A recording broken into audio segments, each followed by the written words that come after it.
Guys good morning welcome to back my new blog. आज हूँ Sunday आम जाऊँ फांकार गोटे मिनी वाटरफॉल्स। ए तो वर्षा वर्षा सीजन आरंभ होगा देखा पानी अच्छी ना ना। गत वर्ष जाइलु ये सीजन रे वर्षा जोर होता प्रबल वर्षा होता तो पानी थिला। देखिए जाऊँ केमती कौन पानी अच्छी ना ना जाणु रूम रू बाहर पलि आसिलु 3 जन सुनिला मुझा आम भाई 2 जन अच्छा आगे से डाकवा। चल पब्लिक एटा हूँ भेरना चर्च। आपण मैंने जब जावाक चाहते तो हांका सेपट अच्छी हांका सेपट भी रास्ता जो मैंने बाइक आसुँच सेपाके जी जो मैंने चली चली आसवा चाहते यहाँ हूँ से रोड एपाके प्राय सीधा आपण मैंने ब्लॉग सहित जोड़ी रुहतु। आपण मैं देखा पूरा सीधा रोड रे जी कुआड़े बुलाबुली ना डायरेक्ट आसवे जहाँ कह पब्लिक गोवार जो वेदर ना तार जो ये घर द्वार एरा सब भल लगे मत तो भल लगे खास कर सुनील मामू को भी भल लगे। सुनील मामू कौन कहवाक चाहूँ गोवार रही घर द्वार सब केमी कौन लगुच भल लगे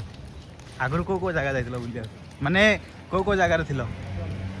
चेन्नई जाइल परा हाँ से तार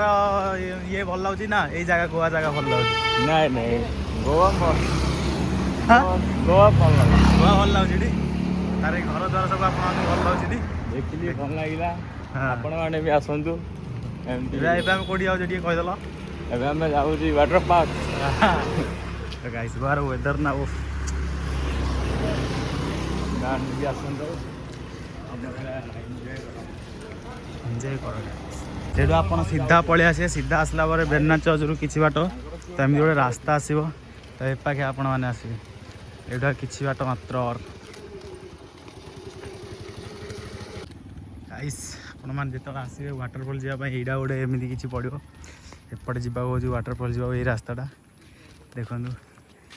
वर्षा है तो पानी फानी किसी भी ना ये पूरा ना पानी रे पूरा भरपूर हो रोला युवा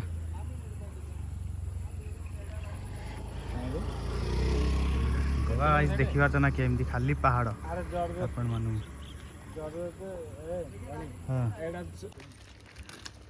ये आइसक्रीम टा आमर मामू ये करते देखो आज से गुड़ा बुलाऊनी तेरा मन नहीं चाह बुले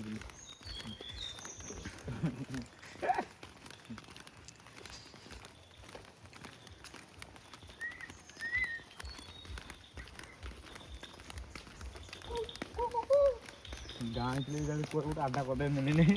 बाहरी गोटे कर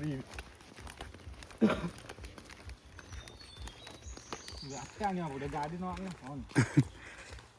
सल लोग भाईटा हाँ ये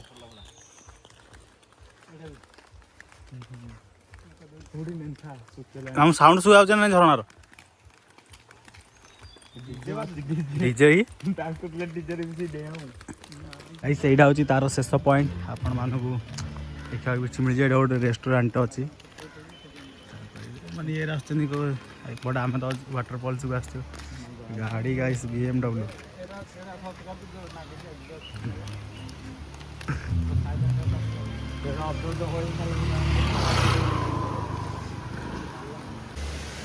झरणा है फाइनाली किसी समय चल चली प्राय 40 मिनट चल चली आसा पड़े आस मिनी वाटरफॉल्स से ऊपर ऊपर गोटे भल अच्छे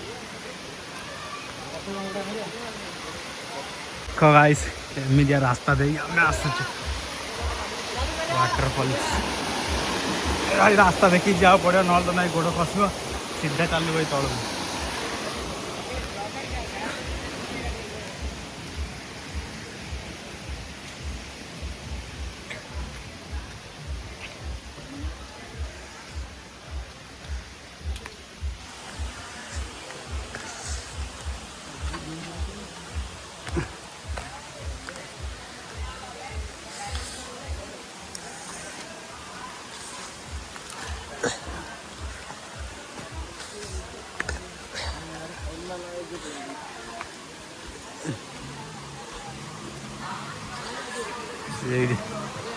यहाँ जो बोला कम कम पानी आउची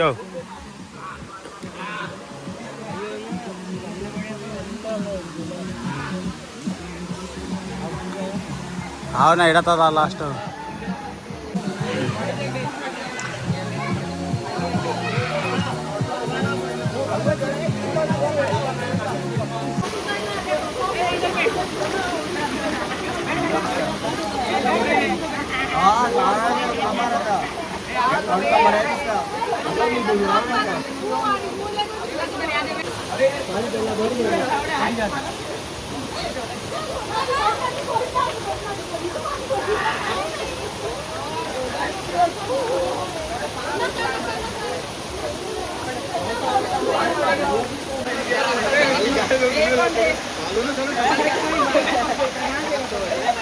तो गाइस गाधुआ फाधुआ सरला और रूम को रिटर्न कला बेले वर्षा ହେଇଗଲା ଆଉ ଆପଣ ମାନଙ୍କୁ କହି ରଖୁଛି ଗୋଆରେ ବର୍ଷା ଏମିତି ଯେ ବାସ୍ ଆସିବ 5 ମିନିଟ୍ ପାଇଁ ଆସିବ ଆଉ ଆପଣ ମାନଙ୍କୁ ଭିଜେଇ ଦେଇ ପଳେଇବ। ତ ପବ୍ଲିକ ସର୍ଟ ବ୍ଲଗ ତ ବନେଇ ଦଉଛି କିନ୍ତୁ ଲଙ୍ଗ ବ୍ଲଗ ପାଇଁ ଲୋକମାନଙ୍କ ଆଗରେ କ୍ୟାମେରା କାଢି ସୁଟ୍ କରିବାକୁ ଲାଜ ଲାଗୁଛି। ନୂଆରେ ତ ବ୍ଲଗ ବନଉଛି ଆଶା କରୁଛି ଆପଣ ମାନଙ୍କୁ ଭଲ ଲାଗିବ।